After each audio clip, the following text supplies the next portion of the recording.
안녕하세요. 한 주가 시작되는 월요일입니다. 오늘은 환자혁명 109쪽에 있는 면역에 대한 부분을 제가 또박또박 읽어드리겠습니다. 책 보기 싫어하시는 분들 눈 감고 천천히 들어보세요. 면역, 병균이 아니라 몸의 내부 환경이 문제. 면역을 간단히 이해하기 위해서는 죽은 시체를 보면 된다. 사람이 죽으면 곧바로 부패가 시작된다. 구더기가 생기고 각종 미생물들이 달라붙어 몸을 갉아먹는다. 불과 몇 주에서 수개월 만에 뼈만 남고 모두 흙으로 돌아간다. 하지만 살아있을 땐 이런 일이 벌어지지 않는다. 바로 면역력 때문이다.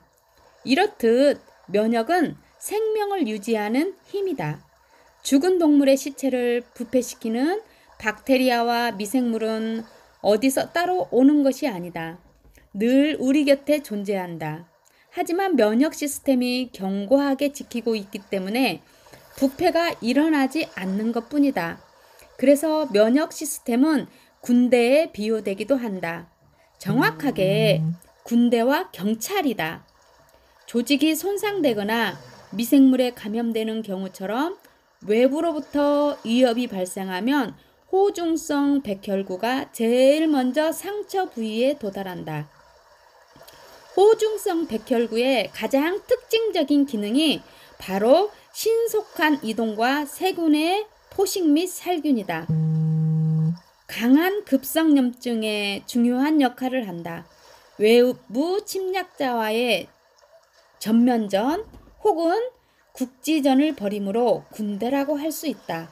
이들의 활동은 교감신경의 자극과 함께 상승한다. 반대로 평화시에는 부교감신경이 우위에 놓이게 된다. 이때는 전체 백혈구의 약 25% 정도를 차지하는 림프구가 돌아다니면서 내부 단속을 한다. 군대가 아닌 경찰인 셈이다.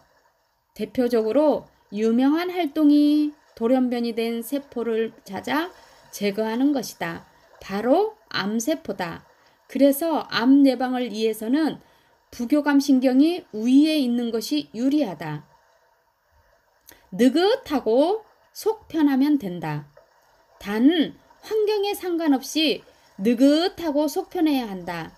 환경에 지배되면 현대인들은 교감신경 우위의 생활을 지속할 가능성이 크다. 결론은 암 발생 위험의 증가다. 그렇다고 해서 면역력이 무조건 강해야 좋은 것은 아니다. 면역 반응이 너무 약하면 미생물에 무너지지만 너무 강해도 자멸하기 때문이다.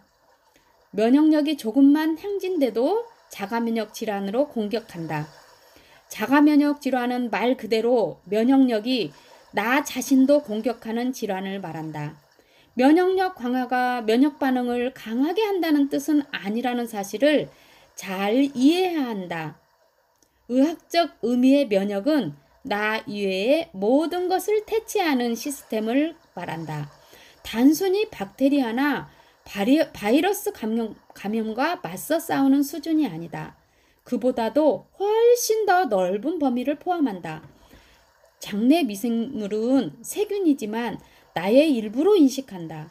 최소 1500만 년 전부터 함께 동거해온 같은 편이다.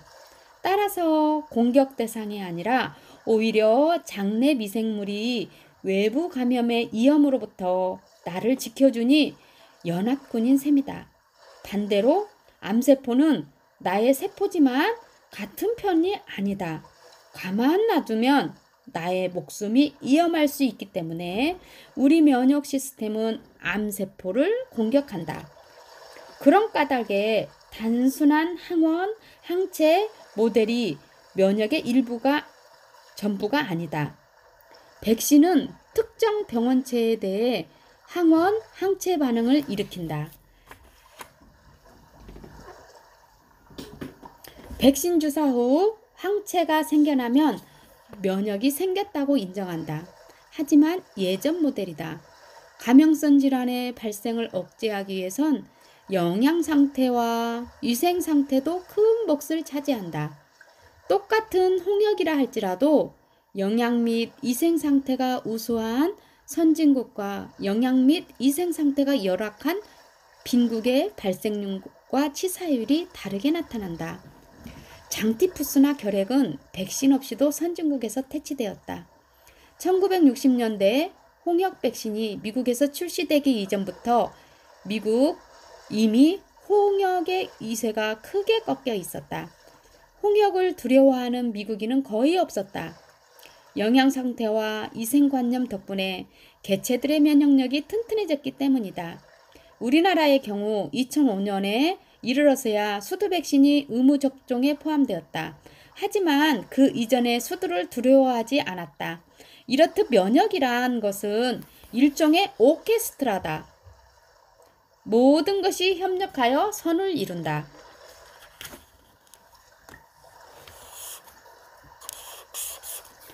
열악한 위생 환경에서 영양 결핍을 초래할 정도로 아무거나 막 먹고 살면서 백신 하나 맞았다고 강한 면역력이 생길 리 없다. 건강할 리 없다.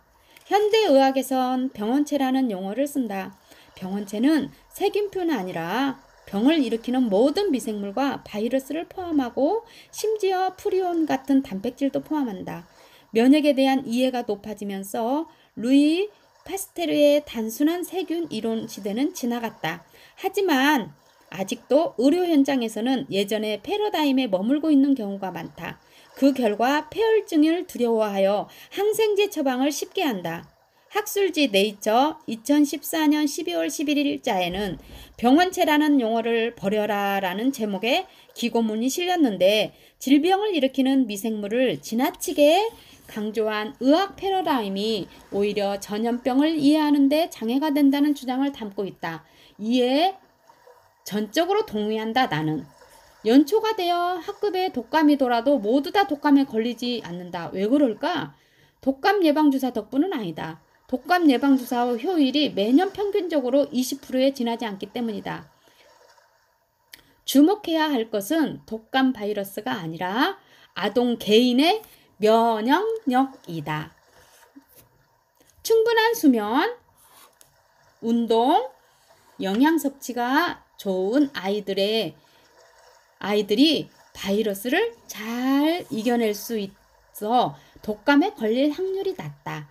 반면 수면이 부족하고 스트레스가 많은 아이들이 독감에 걸릴 확률이 높다. 결국 병용군보다 내 몸의 면역력이 변수인 것이다.